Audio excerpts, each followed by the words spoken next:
ಮಾಡ್ಕೊಂಡಿಲ್ಲಾದರೆ ಏನೂ ಆಗಲ್ಲ ಅಂತೇಳಿ ಕೂತ್ರೆ ಏನೂ ಆಗಲ್ಲ. ಆಗುತ್ತೆ, ಹೋಗುವ ಮುಂದಕ್ಕೆ ಅಂದರೆ ಖಂಡಿತ ಆಗುತ್ತೆ. ಅದಕ್ಕೋಸ್ಕರ ನಮ್ಮ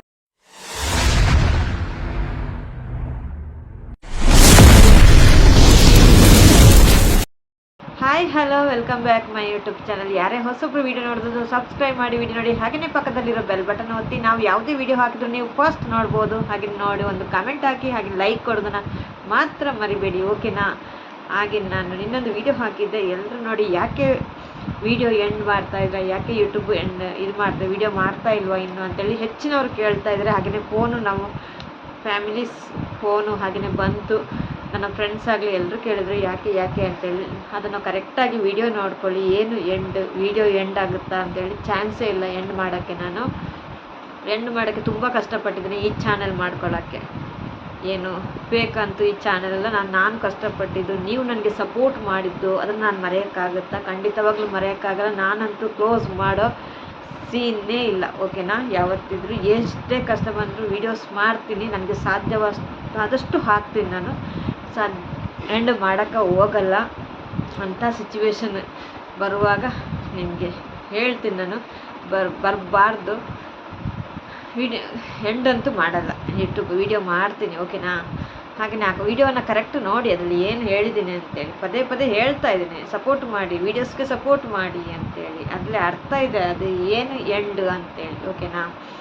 ಹಾಗೆ ನಾನು ಎಂಡ್ ಮಾಡಲ್ಲ. ನಿಮ್ಮ ಪ್ರೀತಿ ವಿಶ್ವಾಸವನ್ನು ಕಳ್ಕೊಳ್ಳೋಕ್ಕೆ ನಾನು ಇಷ್ಟಪಡಲ್ಲ. ನನಗೆ ತುಂಬ ಜಾಸ್ತಿ ಪ್ರೀತಿ ನನಗೆ ಯೂಟ್ಯೂಬಲ್ಲಿ ಸಿಕ್ಕಿದೆ, ನನಗೆ YT-ಯಲ್ಲಿ ಸಿಕ್ಕಿದೆ. ಅದಕ್ಕೋಸ್ಕರ ಯಾವತ್ತೂ ನಾನು ಕಳ್ಕೊಳ್ಳುವ ಚಾನ್ಸ್ ಚಂದದ್ದಲ್ಲ, ಓಕೆನಾ? ಮತ್ತೊಂದು ಕ್ಲಿಯರ್ ಮಾಡ್ತೀನಿ ನಾನು. ಹಾಗೆಯೇ ಇವತ್ತು ತಮ್ಮನಲ್ಲಿ ನೋಡ್ಕೊಂಡು ಬಂದಿರಬೇಕು ನೀವು.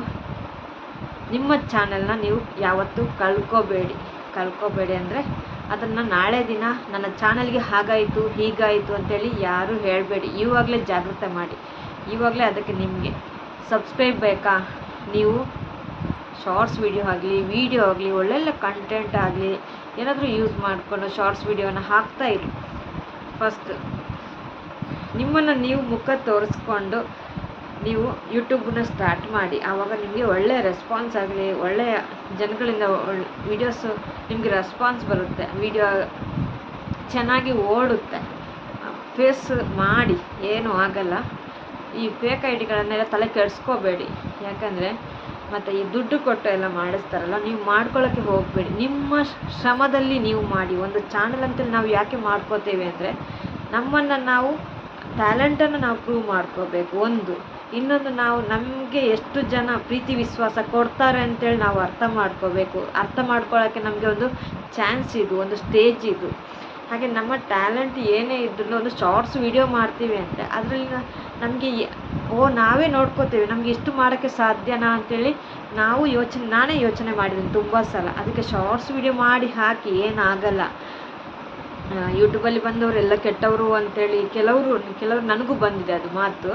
ಕೆಟ್ಟವರು ಅಂತೇಳಿ ಇರಲ್ಲ ಇಲ್ಲಿ. ತುಂಬ ಒಳ್ಳೆ ಇದ್ದಾರೆ, ಅಕ್ಕ ತಂಗಿರು, ಅಣ್ಣ ತಮ್ಮಂದರು. ತುಂಬ ಯೂಟ್ಯೂಬ್ಗೆ ಬಂದವರೆಲ್ಲರೂ ಕೆಟ್ಟವರು ಆ ಥರ ಈ ಥರ ಅಂತೇಳಿ. ಸೋಷಿಯಲ್ ಮೀಡಿಯಾಗೆ ಬಂದವರೆಲ್ಲರೂ ಕೆಟ್ಟವರು ಆಗೋಕ್ಕೆ ಸಾಧ್ಯನೇ ಇಲ್ಲ.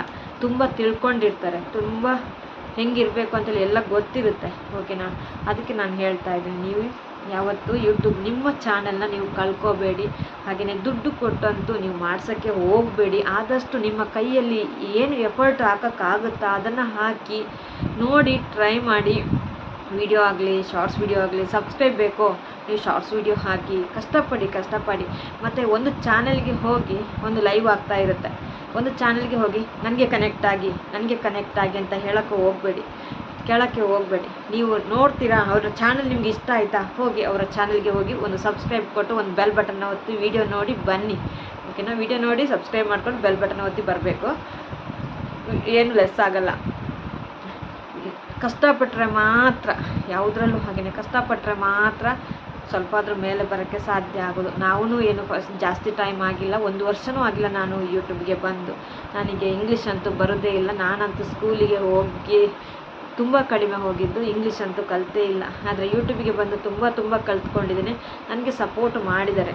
ನಾನು ಸಪೋರ್ಟ್ ಮಾಡಿದವ್ರಿಗೆ ನಾನು ಯಾವತ್ತೂ ಚಿರಋಣಿಯಾಗಿ ಇರ್ತೀನಿ, ಓಕೆನಾ?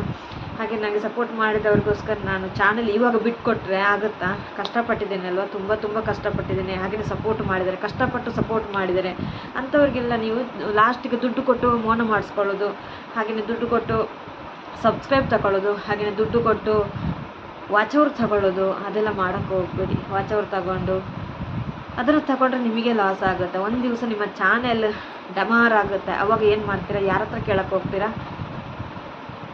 ಕೇಳಕ್ಕೆ ಹೋಗೋಕ್ಕೆ ಯಾರೂ ಇರಲ್ಲ. ಯಾಕಂದರೆ ಅಲ್ಲಿ ವೀಡಿಯೋಸ್ ಓಡಲ್ಲ. ನೀವು ದುಡ್ಡು ಕೊಟ್ಟು ಇದು ಮಾಡ್ಕೋತಿರಲ್ಲ, ಅಲ್ಲಿ ವೀಡಿಯೋಸ್ ಓಡಲ್ಲ, ವ್ಯೂಸ್ ಬರಲ್ಲ, ಕಡಿಮೆ ವ್ಯೂಸ್ ಬರುತ್ತೆ. ನಿಮ್ಮದು ಟ್ಯಾಲೆಂಟನ್ನು ತೋರಿಸಿದರೆ ಮಾತ್ರ ನಿಮಗೆ ಅಲ್ಲಿ ವ್ಯೂಸ್ ಬರೋಕ್ಕೆ ಸಾಧ್ಯ ಆಗೋದು, ಇಲ್ಲಾಂದರೆ ವ್ಯೂಸ್ ಬರೋಕ್ಕೆ ಸಾಧ್ಯ ಆಗಲ್ಲ. ನಿಮ್ಮ ಟ್ಯಾಲೆಂಟ್ ಆದಷ್ಟು ಟ್ಯಾಲೆಂಟನ್ನು ತೋರಿಸಿ. ಒಂದು ಹೇಳ್ತೀನಿ, ಒಂದು ವೀಡಿಯೋಗೆ ಹೋಗಿ ನಾನು ಕನೆಕ್ಟ್ ಆಗಿದ್ದೀನಿ, ನೀವು ಕನೆಕ್ಟ್ ಆಗಿ ಅಂತೇಳಿ ಯಾವತ್ತೂ ಹಾಕೋಕ್ಕೆ ಹೋಗಬೇಡಿ. ಅದು ಒಳ್ಳೆಯದು ಅಲ್ಲ, ಅದು ನೋಡೋಕ್ಕೂ ಒಳ್ಳೆಯದಲ್ಲ. ಮತ್ತು ಆ ಥರ ಹಾಕಿದರೆ ನಿಮ್ಮ ಚಾನಲ್ಗೆ ಎಫೆಕ್ಟ್ ಬೀಳುತ್ತೆ, ನಮ್ಮ ಚಾನಲ್ಗೆ ಎಫೆಕ್ಟ್ ಬೀಳುತ್ತೆ. ನಮ್ಮ ಚಾನಲ್ಗಂತೂ ನೀವು ಕನೆಕ್ಟ್ ಆಗಿದ್ದೀವಿ ಅಂತೇಳಿ ಕಮೆಂಟ್ ಹಾಕೋಕ್ಕೆ ಹೋಗಬೇಡಿ. ಜಾಸ್ತಿ ಹಾಕಲ್ಲ ನನ್ನ ಚಾನಲ್ಗೆ, ಆದರೂ ಹಾಕೋಕ್ಕೆ ಹೋಗಬೇಡಿ ಆ ಥರ, ಓಕೆನಾ? ನನಗೆ ಗೊತ್ತಿದ್ದಷ್ಟನ್ನು ನಾನು ಹೇಳ್ತೀನಿ. ನಾನು ಎಷ್ಟು ಸಮಯ ಆಗಿಲ್ಲ, ನಾನು 1 ವರ್ಷವೂ ಆಗಿಲ್ಲ ಯೂಟ್ಯೂಬ್ಗೆ ಬಂದು, ಆದರೆ ನಾನು ಕಣ್ಣಲ್ಲಿ ನೋಡಿದಂಥ ವಿಷಯಗಳನ್ನು ಹೇಳ್ತೀನಿ ಅಷ್ಟೇ. ಅದಕ್ಕಿಂತ ಜಾಸ್ತಿ ನನಗೇನು ಗೊತ್ತಿಲ್ಲ. ಅದಕ್ಕೆ ನಾನು ಹೇಳ್ತಾ ಇದ್ದೀನಿ, ದುಡ್ಡು ಇದೆ ಅಂತೇಳಿಯಾ ನೀವು ಕೊಡೋಕ್ಕೆ ಹೋಗಬೇಡಿ. ನಮಗೆ ದುಡ್ಡು ಕೊಟ್ಟು ಮೋನ ಮಾಡಿಸೋ ದುಡ್ಡೇ ಇರಲಿಲ್ಲ, ನಾವೆಲ್ಲಿಂದ ದುಡ್ಡು ಕೊಟ್ಟು ಮೋನ ಮಾಡಿಸ್ಕೋಬೇಕು? ನಾನು ಅಷ್ಟು ಇದರಲ್ಲಿ ಮೋನ ಮಾಡಿಕೊಂಡಿದ್ದು. ನಮ್ಮ ಚಾನಲನ್ನು ಮಾನಿಟೈಸ್ ಮಾಡೋಕ್ಕೆ ತುಂಬ ಕಷ್ಟಪಟ್ಟಿದ್ದೀನಿ. ಅದಕ್ಕೆ ಇವಾಗ ನನಗೆ ಅನ್ನಿಸುತ್ತೆ, ಇವ್ರು ದುಡ್ಡು ಕೊಟ್ಟು ಮೋನ ಮಾಡಿಸ್ಕೋತಾರೆ, ಮಾನಿಟೈಸ್ ಮಾಡಿಸ್ಕೋತಾರ, ಅಷ್ಟು ದುಡ್ಡಿದೆ ಇವ್ರ ಹತ್ರ ಅಂತೇಳಿ ಆಗುತ್ತೆ. ನಿಜವಾಗ್ಲೂ ನಮಗೆ ಒಂದೊಂದು ರೂಪಾಯಿನೂ ಲೆಕ್ಕ ಇಟ್ಟು ನಾವು ದಿನ ಕಲಿಬೇಕಾಗತ್ತೆ. ನಾವು ಮಾತಾಡುವಾಗ ಆಗಲಿ, ನಮ್ಮದು ಶೈಲಿ ಆಗಲಿ ನಿಮಗೆ ಗೊತ್ತಾಗಲ್ಲ, ಇವ್ರ ಹತ್ರ ಇದೆ ಏನು ಅಂಥೇಳಿ. ಅದು ನಿಜವಾದ ರೂಪ ಇದಲ್ಲ. ನಮಗಂತೇಳಿ ಕಷ್ಟ ಇರುತ್ತೆ. ಅದು ಒಂದೊಂದು ರೂಪಾಯಿನೂ ನಮಗೆ ಕಷ್ಟಪಟ್ಟು ಇಟ್ಟು ನಾವು ಜೀವನ ಕಲಿಬೇಕಾಗತ್ತೆ. ಅದಕ್ಕೋಸ್ಕರ ಹೇಳೋದು, ಎಲ್ರಿಗೂ ಹೇಳ್ತಾ ಇದ್ದೇನೆ, ಕಷ್ಟಪಡಿ. ಸ್ವಲ್ಪ ದಿನ ಕಷ್ಟ ಆದ ನಂತರ ಆಮೇಲೆ ನಿಮಗಾಗುತ್ತೆ, ಹೌದು ಇವಾಗ ಖುಷಿ ಆಗ್ತಾ ಇದೆ ಅಂತೇಳಿ. ನೀವು ಕಷ್ಟಪಟ್ಟು ಮಾಡಿದರೆ ನಿಮಗೆ ಒಂದು ಹೆಮ್ಮೆ ಇರುತ್ತೆ, ಇದು ನಾನು ಕಷ್ಟಪಟ್ಟಿದ್ದು, ನಂದು ಚಾನೆಲ್ ಅಂತೇಳಿ ಖುಷಿ ಇರುತ್ತೆ. ಇಲ್ಲಾಂದರೆ ನಾನು ದುಡ್ಡು ಕೊಟ್ಟು ಮಾಡಿಸಿದಲ್ವ, ಏನೋ ಆಗುತ್ತೆ, ಹೋಗಲಿ ಬಿಡಿ, ನಾಳೆ ಹಾಕುವ ವಿಡಿಯೋ, ನಾಡಿದ್ದು ಹಾಕುವ, ಆ ಥರ ಕೇರ್ಲೆಸ್ ಬರುತ್ತೆ.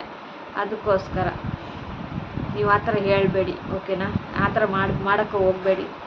ಆದಷ್ಟು ಕಷ್ಟಪಡಿ, ಆದಷ್ಟು ನೀವು ಸಪೋರ್ಟ್ ಮಾಡಿ. ಇನ್ನೊಬ್ರದ್ದು ವೀಡಿಯೋಸ್ ನೋಡಿ, ಟೈಮ್ ಇರುವಾಗ ನೋಡಿ. ಯಾವತ್ತು ನೋಡುತ್ತಾ ಅದನ್ನೇ ಇರಬೇಕು ಅಂತ ಯಾರೂ ಕೇಳ್ಕೊಳ್ಳಲ್ಲ. ಯೂಟ್ಯೂಬ್ ಅಂದರೆ ಒಬ್ರಿಗೊಬ್ರು ವೀಡಿಯೋಸ್ ನೋಡ್ಕೊಳ್ಳಿ.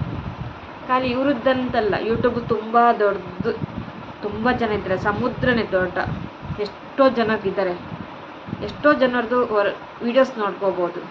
ನಮಗೆ ಪರಿಚಯ ಇದ್ದವ್ರದ್ದೇ ವೀಡಿಯೋಸ್ ನೋಡಬೇಕು ಅಂತಿಲ್ಲ, ನಮಗೆ ಪರಿಚಯ ಇಲ್ಲದವ್ರದ್ದು ವೀಡಿಯೋಸ್ ನೋಡಿ ಅವರನ್ನು ಪರಿಚಯ ಮಾಡ್ಕೋಬೋದು, ಓಕೆನಾ? ವೀಡಿಯೋಸ್ ನೋಡಿ, ಆದಷ್ಟು ವೀಡಿಯೋಸ್ ನೋಡಿ, ನಿಮಗೆ ಕೈಯಲ್ಲಾದಷ್ಟು ಸಪೋರ್ಟ್ ಮಾಡಿ. ಹಾಗೆಯೇ ವೈಟಿ ಅಂದರೆ ಒಂದೇ ಕುಟುಂಬ.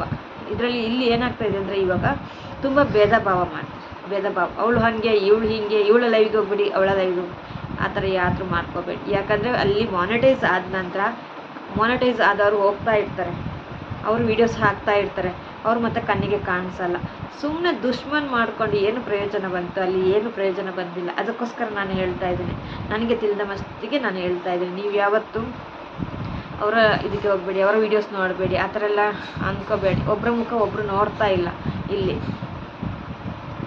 ಆದಷ್ಟು ಸಪೋರ್ಟ್ ಮಾಡುವ. ಹಾಗೆಯೇ ದುಡ್ಡು ಕೊಟ್ಟು ಮಾನಿಟೈಸ್ ಮಾಡ್ಕೊಳ್ಳೋಕೆ ಹೋಗಬೇಡಿ. ನನ್ನ ಅಭಿಪ್ರಾಯ ಪ್ರಕಾರ ನಿಮ್ಮ ಟ್ಯಾಲೆಂಟ್ ತೋರಿಸ್ಬೇಕಾ, ನೀವು ಕಷ್ಟಪಡಿ. ನೀವು ನಿಮ್ಮ ಕಷ್ಟನ, ನಾವು ಕಷ್ಟಪಟ್ಟೇ ಬಂದಿದ್ದು, ನಮ್ಮದೇನೋ ಒಂದಷ್ಟು ಆಗಿದೆ ಅಂತೇಳಿ ನಾನು ಹೇಳಲ್ಲ. ನಾನು ಅಷ್ಟು ಕಲ್ತು ಬಂದಿದ್ದೀನಿ ಅಂತೇಳಿ. ನಾನು ಸ್ಕೂಲಲ್ಲಂತೂ ಕಲಿತೇ ಇಲ್ಲ, ಬರೀ 8th, ಓಕೆನಾ? ಬರೀ 8th ಕಲ್ತಿದ್ದು ನಾನು, 8ನೇ ಕ್ಲಾಸ್ ಕಲ್ತಿದ್ದು ನಾನು. ಇಂಗ್ಲೀಷ್ ಅಂತೂ ಬರಲ್ಲ ನನಗೆ. ಇವಾಗ ಸ್ವಲ್ಪ ಅಂತೂ ಇಂತೂ ಮೊಬೈಲ್ ನೋಡಿ ಸ್ವಲ್ಪ ಕಲ್ತಿದ್ದೀನಿ ನಾನು. ಅಂತೂ ಇಂತೂ ಸ್ವಲ್ಪ ಬರುವುದನ್ನು ಬರುತ್ತೆ ಅಂತ ಹೇಳಬೇಕು. ಅಷ್ಟೇನು ಬರಲ್ಲ, ಆದರೂ ಪರವಾಗಿಲ್ಲ. ಅಲ್ಲಿಂದ ನಾನು ಯೂಟ್ಯೂಬಲ್ಲೇ ಕಲ್ತಿದ್ದು. ಜಾಸ್ತಿ ಅಂದರೆ ನಾನು ಯೂಟ್ಯೂಬಲ್ಲೇ ಕಲ್ತಿದ್ದು. ಯೂಟ್ಯೂಬ್ಗೆ ಬಂದಾದ ನಂತರ ಇವಾಗ ನಾನು ಮೊಬೈಲ್ ಜಾಸ್ತಿ ಯೂಸ್ ಮಾಡ್ತಾ ಇರೋದು. ಇಂಗ್ಲೀಷನ್ನೆಲ್ಲ ಪದ ಯೂಸ್ ಮಾಡ್ತಾ ಇರೋದು. ಇನ್ನು ಸ್ವಲ್ಪ ಸ್ವಲ್ಪ ದಿನ ಹೋದ ನಂತರ ನನಗೆ ಜಾಸ್ತಿ ಕಲಿಬೋದು, ಏನಾದರೂ ಒಂದು ಕಲಿಬೋದು ಅಂತೇಳಿ ಧೈರ್ಯ ಇದೆ. ಅದಕ್ಕೆ ನಾನು ಹೇಳ್ತಾ ಇದ್ದೀನಿ, ಆದಷ್ಟು ನಿಮ್ಮ ಶ್ರಮವನ್ನು ನೀವು, ನಿಮ್ಮ ಟ್ಯಾಲೆಂಟ್ನ ನೀವು ಕದ್ದು ಇಡಬೇಡಿ. ಮುಂದೆ ಬನ್ನಿ, ಮುಂದೆ ಬಂದು ನಿಮ್ಮ ಚಾನೆಲ್ನ ಗ್ರೋ ಮಾಡ್ಕೊಳ್ಳಿ, ಆದಷ್ಟು ಗ್ರೋ ಮಾಡ್ಕೊಳ್ಳಿ. ನಾನು ಶಾರ್ಟ್ಸ್ ವೀಡಿಯೋ ಮಾಡೋದು ನನಗೇನು ಗೊತ್ತಿದ್ದಲ್ಲ, ನನಗೂ ಗೊತ್ತಿರಲಿಲ್ಲ ಏನು ಅಂತೇಳಿ. ನಾನು ಇನ್ನೊಬ್ರದ್ದು ನೋಡಿಬಿಟ್ಟು ನಾನು ಶಾರ್ಟ್ಸ್ ವೀಡಿಯೋ ಮಾಡೋಕ್ಕೆ ಸ್ಟಾರ್ಟ್ ಮಾಡಿದ್ದು. ನನಗೆ ಆದಷ್ಟು ನಾನು ಮಾಡ್ತೀನಿ. ಅದೇ ಥರ ನೀವು ಟ್ರೈ ಮಾಡಿ, ಓಕೆನಾ? ನಿಮಗೂ ಬರುತ್ತೆ, ಸಬ್ಸ್ಕ್ರೈಬ್ ಬರುತ್ತೆ, ವಾಚ್ ಅವರ್ ಬರುತ್ತೆ, ಹಾಗೆಯೇ ಮಾನಿಟೈಸ್ ಆಗುತ್ತೆ, ಡಾಲರ್ಸ್ ಬರುತ್ತೆ. ಯಾಕೆ ಟೆನ್ಷನು? ಏನು ಟೆನ್ಷನ್ ಮಾಡೋ ಅವಶ್ಯಕತೆಯೇ ಇಲ್ಲ. ಇಲ್ಲಿ ನನಗೆ ಸಬ್ಸ್ಕ್ರೈಬ್ ಇಲ್ಲ, ನನಗೆ ವಾಚ್ ಅವರ್ ಬಾಗಿಲ್ಲ, ನಂದು ವಿಡಿಯೋ ನೋಡ್ತಾ ಇಲ್ಲ ಅಂತೇಳಿ. ಇದರಲ್ಲಿ ನಿಮ್ಮ ಕೈಯಲ್ಲೇ ಇದೆ ಎಲ್ಲ, ಇನ್ನೊಬ್ಬರ ಕೈಯಲ್ಲಿಲ್ಲ. ನನಗೆ ಕನೆಕ್ಟ್ ಆಗಿ ಅಂತ ಹೇಳೋ ಪರಿಸ್ಥಿತಿನೇ ಇಲ್ಲ, ಪರಿಸ್ಥಿತಿ ಬರೋದೇ ಇಲ್ಲ. ನೀವು ನಿಮ್ಮ ಚಾನೆಲ್ನ ನೀವು ಗ್ರೋ ಮಾಡ್ಕೋಬೇಕಾದ್ರೆ ನಿಮ್ಮ ಪ್ರಯತ್ನ ಬೇಕು, ಪ್ರಯತ್ನ ಮಾಡ್ಕೋಬೇಕು. ನೀವು ಪ್ರಯತ್ನ ಮಾಡ್ಕೊಂಡಿಲ್ಲಾದರೆ ಏನೂ ಆಗಲ್ಲ ಅಂತೇಳಿ ಕೂತ್ರೆ ಏನೂ ಆಗಲ್ಲ. ಆಗುತ್ತೆ, ಹೋಗುವ ಮುಂದಕ್ಕೆ ಅಂದರೆ ಖಂಡಿತ ಆಗುತ್ತೆ. ಅದಕ್ಕೋಸ್ಕರ ನಮ್ಮ ಅಕ್ಕ ತಂಗಿಯರಿಗಾಗಲಿ, ನನ್ನ ಫ್ರೆಂಡ್ಸ್ಗಾಗಲಿ, ಎಲ್ರಿಗೂ ನಾನು ಹೇಳ್ತಾ ಇದ್ದೇನೆ, ನಂದು ಒಂದು ನನಗೆ ಗೊತ್ತಿರುವ ಅಭಿಪ್ರಾಯಗಳನ್ನು ನಾನು ಹೇಳ್ತಾ ಇದ್ದೇನೆ ಅಷ್ಟೇ. ಇನ್ನೇನು ಹೆಚ್ಚು ನನಗೆ ಗೊತ್ತಿರೋದನ್ನು ನಾನು ನಿಮಗೆ ತಿಳಿಸ್ತೇನೆ, ಓಕೆನಾ? ಹಾಗೆಯೇ ಹೇಳ್ತಾ ಇದ್ದೀನಿ, ನಿಮ್ಮ ಚಾನೆಲ್ ದುಡ್ಡು ಕೊಟ್ಟು ಮಾನಿಟೈಸ್ ಮಾಡಿಕೊಂಡ್ರೆ ಅದು ಖಂಡಿತ ಗ್ರೋ ಅಂತೂ ಆಗಲ್ಲ. ನನಗೆ ಗ್ರೋ ಅಂತ ಆಗಲ್ಲ. ನನಗೇ ಕೇಳಿ ಅದು ಶಾಕ್ ಆಯಿತು, ಹೌದಾ ಈ ಥರನೂ ಇದೆ ಅಂತೇಳಿ. ಆದರೆ ಗ್ರೋ ಅಂತೂ ಆಗಲ್ಲ, ಅದು ಅಂತೂ 100%. ಆದಷ್ಟು ನಿಮ್ಮ ಟ್ಯಾಲೆಂಟನ್ನ ತೋರಿಸಿ, ನಿಮ್ಮ ಪ್ರಯತ್ನ ಪಡಿ, ಓಕೆನಾ? ನಮ್ಮ ಅಕ್ಕ ತಂಗಿಯರು ಇದ್ದಾರಲ್ವ, ತುಂಬ ಜನ ಇದ್ದಾರೆ, ಅವ್ರಿಗೋಸ್ಕರ ನಾನು ಹೇಳ್ತಾ ಇದ್ದೇನೆ. ಇವಾಗ ದುಡ್ಡು ಕೊಟ್ಟರೆ ಬೇಕಾದ್ರೂ ಸಿಗುತ್ತೈತೆ ಈ ಜಗದಲ್ಲೂ ಕಾಣೋ ಏನೋ ಒಂದು ಸಾಂಗ್ ಇದೆ ಅಲ್ವಾ, ನೋಡಿ, ಅದರಲ್ಲೇ ಇದೆ ಅರ್ಥ. ದುಡ್ಡು ಕೊಟ್ಟರೆ ಏನು ಬೇಕಾದರೂ ಮಾಡ್ಕೋಬೋದು. ಅದಕ್ಕಿಲ್ಲ, ಅದನ್ನು ಅಲ್ಲಿ ಆ ಥರ ಮಾಡಬೇಡಿ. ನೀವು ನಿಮ್ಮ ಪ್ರಯತ್ನ ನೀವು ಮಾಡ್ತಾ ಇದ್ದೀರಿ, ಓಕೆನಾ? ಅದೇ ನನ್ನ ಅಭಿಪ್ರಾಯ, ನಾನು ಹೇಳೋಕ್ಕೆ ಇಷ್ಟಪಡ್ತೀನಿ, ಬೇರೆ ಏನು ಹೇಳೋಕ್ಕೆ ಇಷ್ಟಪಡ್ತಾ ಇಲ್ಲ. ನಿಮ್ಮ ಚಾನೆಲ್ ನಿಮಗೆ ಉಳಿಬೇಕಾ? ನಿಮ್ಮ ಚಾನೆಲ್ ನಿಮಗೆ ಬೇಕಾ? ನೀವು ನಿಮ್ಮ ಚಾನೆಲ್ನ ಗ್ರೋ ಮಾಡ್ಕೋಬೇಕಾ? ಹಾಗಾದರೆ ನೀವು ನಾನು ಹೇಳಿದ ಕೆಲಸವನ್ನು ನೀವು ನಿಮ್ಮ ಟ್ಯಾಲೆಂಟ್ನ ಮುಂದಕ್ಕೆ ತನ್ನಿ, ಓಕೆನಾ? ಸುಮ್ಮನೆ ಇಲ್ಲಾಂದ್ರೆ ಒಂದು ಲೈವ್ಗೆ ಹೋಗಿ ಆದರೂ ಒಂದು ಯಾವುದಕ್ಕೆ ಹೋಗಿ ನನಗೆ ಕನೆಕ್ಟ್ ಆಗಿ ಅಂತ ಕೇಳೋ ಬದಲು ಆ ಟೈಮನ್ನು ನೀವು ಶಾರ್ಟ್ಸ್ ವೀಡಿಯೋಗೆ ಕೊಡಿ. ಒಂದು ಶಾರ್ಟ್ಸ್ ವೀಡಿಯೋ ಮಾಡಿ ಹಾಕಿ, ಆ ಟೈಮನ್ನು ಒಂದು ವೀಡಿಯೋ ಮಾಡಿ ಹಾಕಿ. ಆವಾಗ ಅಲ್ಲಿ ನಿಮಗೆ ಒಂದಲ್ಲ 10, 20, 30 ಈ ಥರ ಸಬ್ಸ್ಕ್ರೈಬರ್ ಬರುತ್ತಾರೆ, ನಿಮ್ಮನ್ನು ಹುಡ್ಕೊಂಡು ಬರ್ತಾರೆ ನಿಮ್ಮನ್ನು. ಅದಕ್ಕೆ ಹೇಳಿದ್ದು ನಾನು, ಓಕೆನಾ? ಒಳ್ಳೆಯದಕ್ಕೆ ಹೇಳಿದ್ದು, ಕೆಟ್ಟದಂತೂ ಭಾವಿಸಬೇಡಿ. ಆದರೆ ನಮ್ಮ ಅಕ್ಕ ತಂಗಿಯರಿಗೆ ನಾನು ಹೇಳಿದ್ದು, ಹಾಗೆ ನನ್ನ ಫ್ರೆಂಡ್ಸಿಗೆ, ಯಾರ್ಯಾರು ಯೂಟ್ಯೂಬು ಸ್ಟಾರ್ಟ್ ಮಾಡಿದ್ರೆ ಅವರಿಗೋಸ್ಕರ ನನಗೆ ಗೊತ್ತಿರುವ ಮಾಹಿತಿಗಳನ್ನು ನಾನು ಹೇಳಿದ್ದೀನಿ. Thank you. ನೆಕ್ಸ್ಟ್ ವಿಡಿಯೋದಲ್ಲಿ ಬರ್ತೀನಿ. Bye bye. Thank you so much. Bye bye. ಜೈ ಶ್ರೀರಾಮ್.